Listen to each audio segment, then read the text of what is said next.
huge tax benefit for the common man. Mm-hmm. So the employee agrees to either participate or not participate. The employee then, if he agrees to participate, chooses whether to have one or both accounts. The employee then agrees to fund the account with a pre-tax election taken out of each and every pay. And then funds are distributed out of that employee's account as expenses are incurred. So that's one of the key points there. Expenses must be incurred. Now, are you providing the current insurance premium section? Yes, the pre-tax premium. Yes, this would Okay, be, now I call this graduating up. Right, and that's what Yeah. we brought up, is we don't offer the other two, the unreimbursed medical or Yeah. the dependent care. I noticed that, I think, Barb, you had, it was like $500 as opposed to 200 or something, 300? 200 we currently pay for the premium pre-tax plan on an annual basis, and this would go up to 400, I believe. Okay, Or is so it 500?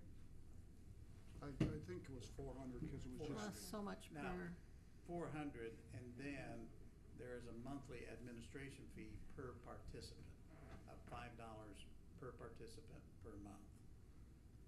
And then, and even if somebody, and back in the day I had a medical reimbursement account and a dependent care reimbursement account, both, there's just one $5 fee to cover both accounts. So it's just merely a nose count at that point. does anyone who doesn't use all of their medical reimbursement, does that money go toward that $5 a month administration at the end of the year if they lose it? Well, in short, no.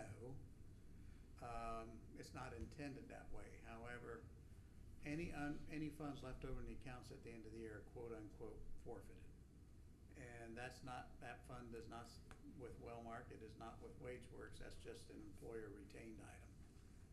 Because no money is that requested from the employer until an actual disbursement is requested. And it's in the amount of the disbursement. So the employer is the one actually holding all the funds until they're needed. But there's still this pot of money that if you get somebody who does not, you can just turn around and use that money to pay that $5 fee for the next year, can't you? Well, we'll bill for the fees. It's up to you folks to decide how those fees are going to be paid on that monthly fee basis. So the answer is yes if we decide to. It could be.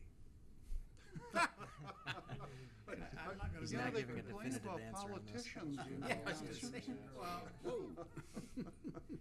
I'm not going to take a stance as to what I would recommend be done on that. So, Okay, so how many people are we talking about potential? 37 employees. yeah, 37 potential employees are. My experience indicates that over time we'll probably see 20 to 25, maybe even 30% of your employees participate. I don't know how many of your employees just right offhand would have dependent children, but this is care reimbursed for dependent children through the age of 14. Past that point, they're considered able to watch themselves as far as that's concerned. So if you have a lot of folks with a lot of smaller children, that would grow your participation as folks learn that these accounts are available. Now, the difference is, though, that the unreimbursed medical is pre-funded. The child care is you only take out what you have in. That's correct. So much In fact, different. Because it is pre-funded, this technically meets kind of the definition of an insurance almost, in that once the expense is incurred, the total expense has to be paid for. And that's on the medical reimbursement side of it, you're correct. Now, the maximum account size on medical is $2,500. You, the employer, would choose how much the account size should be subject to that maximum. You could choose to start it off with $1,500. Now, why would you be interested in doing that? Well, there's an element of employee risk and an element of employer risk here too. Employee risk pretty much obviously sits where I, the employee, am at risk of forfeiting some money if I don't use it by the end of the year. And in fact, that's even been mitigated away, in my opinion, to a large extent. And I'll explain that in just a minute. The employer risk sets with the idea that, let's say an employee starts an account on the medical reimbursement side, which must be pre-funded, and a large expense is incurred at the beginning of the plan year, so all the money's paid out. The employee terminates employment. Once that money's been paid out, there's no recourse to get any money that's been paid out in excess of that employee's deposit. So there's the employer risk. My experience over the years, working with these a lot in the last 13, 14 years, they tend to offset each other over time. In any one year, Yeah. one may outbalance the other, but you give me a 5-year run, pretty much balance out. Well, and the employer saves money on taxes too. Indeed, and so does the employee. So there's benefit on both. In fact, one of the things that I tell the employees at the enrollment meetings is that the employee could suffer a small forfeiture and still come out ahead, because the forfeitures generally are less than $200, and if they went full bore, $2,500 on it, they probably save more than $200 in taxes.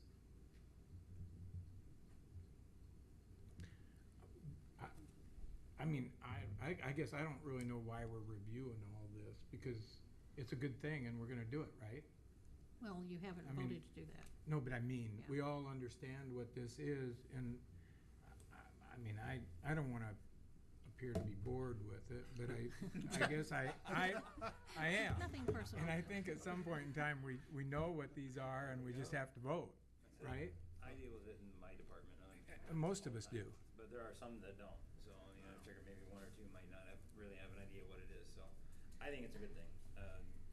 I'm surprised it wasn't done beforehand. So, And if the council does vote to do this and offer this as a plan,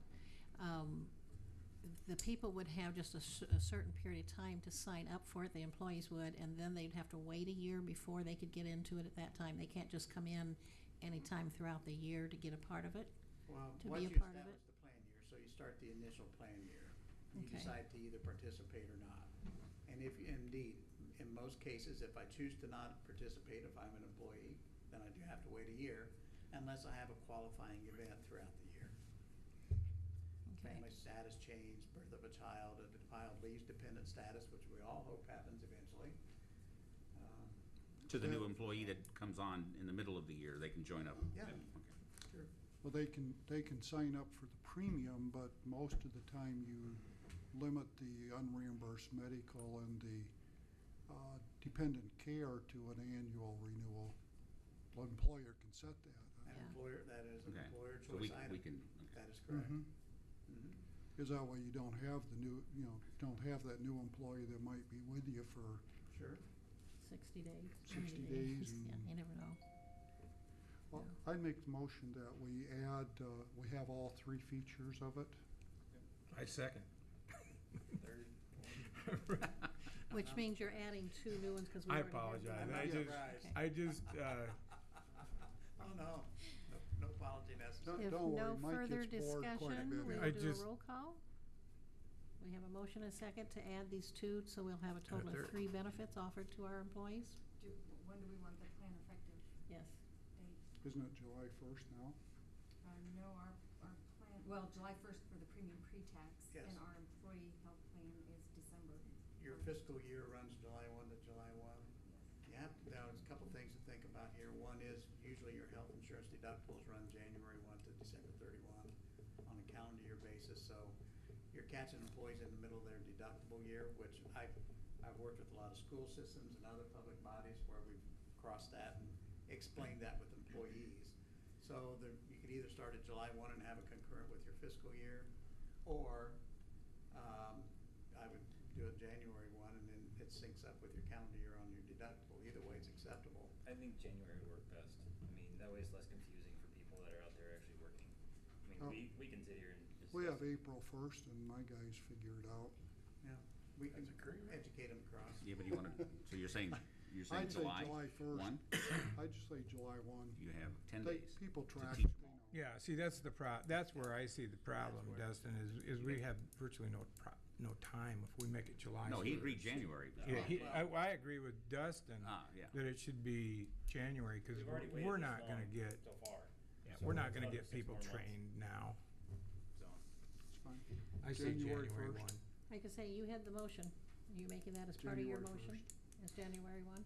January Okay. 1. I second. And your second is go the same? No other discussion? Roll call. Grover, Yes. Brown, Yes. Holland, Yes. Linius, Yes. Vaughn, Yes. Hill, Yes. Dollenbach. Yes. And Okay, Doug, motion you'll carried. notify us for a training session for the, prior to the, obviously. Yep. Okay. Now, as far as setting up the plan rules, will the mayor and the city clerk, you get a form and they check off everything, set the times and eligibilities? Okay. Okay, sounds You good. bet. Thank you. Very good, thank you for your time. Thanks a lot. Enjoy the evening. Now we'll go to number 3. Thank you. Craig Ankerstern.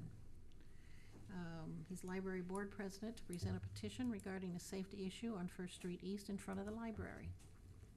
Thank you, Bonnie. Hi. I am Craig Ankerstar, 801 First Avenue, Southwest in Independence.